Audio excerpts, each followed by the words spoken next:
आपसे कुछ कहना है। सर पेपर तो मेरा बहुत अच्छा हुआ, पर रात मेरे साथ एक घटना घटित हुई। कहो बेटा रूप सिंह, तुम्हारे साथ क्या हुआ? परीक्षा तो ठीक हुई ना? परीक्षा तो ठीक हुई सर, पर रात में सवेरा होने से पहले मैंने एक सपना देखा, और सुबह की उनका सपना सच्चा होता है। आप कहे तो हम कहते हैं। कहो रूपा बेटा कहो। सर हमारे सपने में आपके पिताजी आए हैं। लेकिन हमारे पिताजी को स्वर्गवास हुए 6 वर्ष हो गए। लेकिन वो तो रात ही आए हैं। अच्छा तो बताओ क्या हुआ? सर आपके पिताजी ने मुझसे सपने में कहा कि मास्टर साहब से जाकर कहना कि रूप सिंह को पास कर दें। अरे बड़ा अच्छा सपना देखा तुमने, अच्छा याद दिलाया। हम तो भूल ही गए थे। रात में सपने में हमने भी अपने पिताजी को देखा है। देख लो गुरुजी, मैंने कहा था ना रात सपनों में आ रहे थे। अरे सुनो, ध्यान से सुनो। रात में पिताजी ने सपने में आकर बोला है कि तुम्हारा शिष्य रूपा बड़ा नालायक है, उसको किसी भी कीमत पर बात मत करना, कॉपी खाली रखा रहा है, उसकी अच्छी तरह से ढुकाई करना। हाँ तो सर एक बात तो समझ में आई। क्या?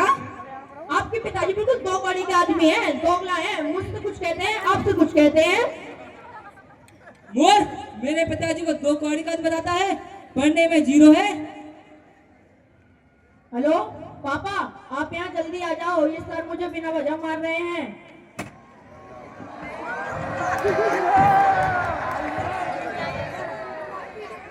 बेटा बेटा क्या हुआ? पापा पापा यार ये टीचर कैसे हैं जो मुझे बिना वजह मार रहे हैं? मास्टर जी, आपने मेरे बेटे पे हाथ उठाया। आप जानते नहीं है मेरी इकलौती संतान है। मैंने आज तक इस पे हाथ नहीं उठाया है। मैं तुम्हारे खिलाफ पुलिस में शिकायत दर्ज कराऊंगा, और मैनेजर राजेश मित्तल जी से कहकर तथा नोएडा से फोन कराकर तुम्हें सस्पेंड कराऊंगा। तुम्हारी इतनी हिम्मत हुई हाथ उठाने की? लो पापा, ताऊ जी भी आ गए। अब दोनों मिलकर सर को अच्छी तरह समझा दो। सर नमस्ते। आओ आओ मिश्रा जी, ये सब क्या है?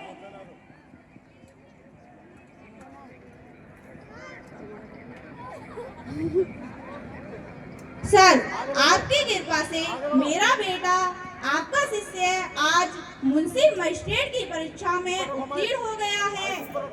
आपने जो उसे शिक्षा प्रदान की उसके लिए मैं आपका ऋणी हूँ। जिस जूती से आपने उसे पीटा था तथा फेंकर मारी थी, उसे मैं उठाकर ले गया और चांदी में गड़वाकर सजा के अलमारी में रखा है।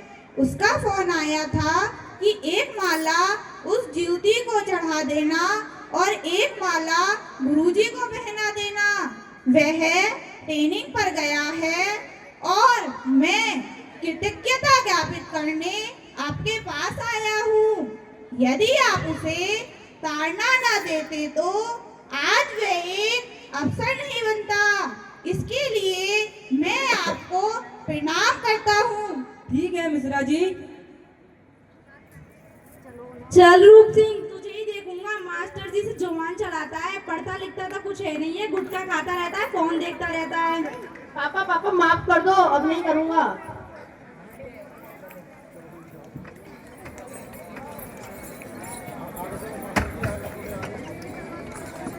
आगे सब एक साथ में रहोगे।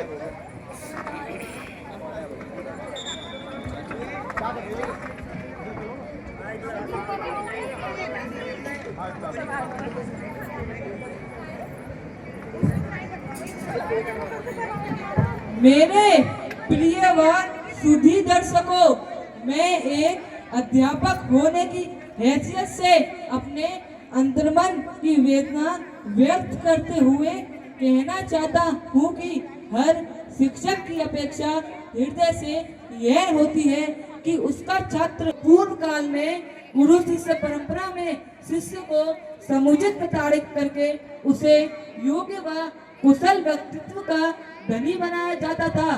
शास्त्र भी कहता है ताड़ने बहु में गुण, लेकिन आज विद्यार्थी को एक चपट भी सहन नहीं है जो कि शिक्षक द्वारा उसकी सूचना करते हुए सद्भावना पूर्वक लगाई जाती है।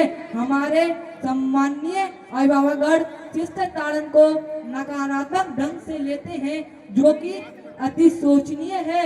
मैं अपने सीमित शब्दों से छात्र छात्राओं व अभिभावकों से यह आग्रह करता हूँ कि इस विषय में संयम बरतकर बच्चों के उज्जवल भविष्य की रूपरेखा तैयार करें। भारत माता की जय! भारत माता की जय! वंदे मातरम! वंदे मातरम! बहुत जोरदार तरीके से आप तालियां बजाएं। बच्चों ने बड़ा परिश्रम के साथ में, बड़ी मेहनत के साथ में इस नाटक को तैयार किया है। बड़ा ही शिक्षाप्रद ये लघु नाटिका आप लोगों ने देखी। अब आपके समक्ष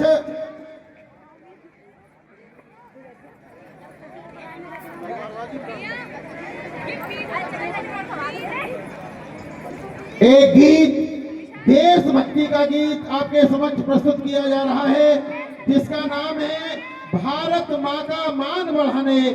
आए विद्यालय के छात्र छात्रा द्वारा ये गीत प्रस्तुत किया जाएगा।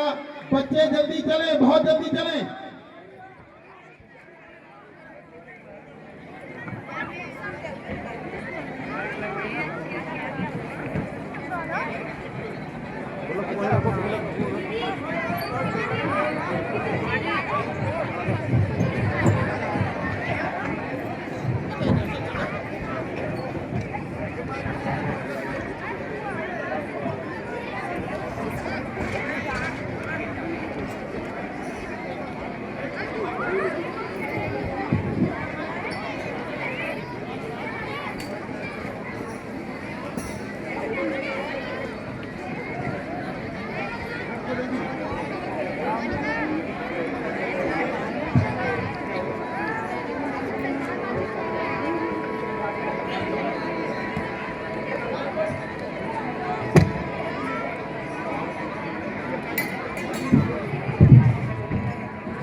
Thank you.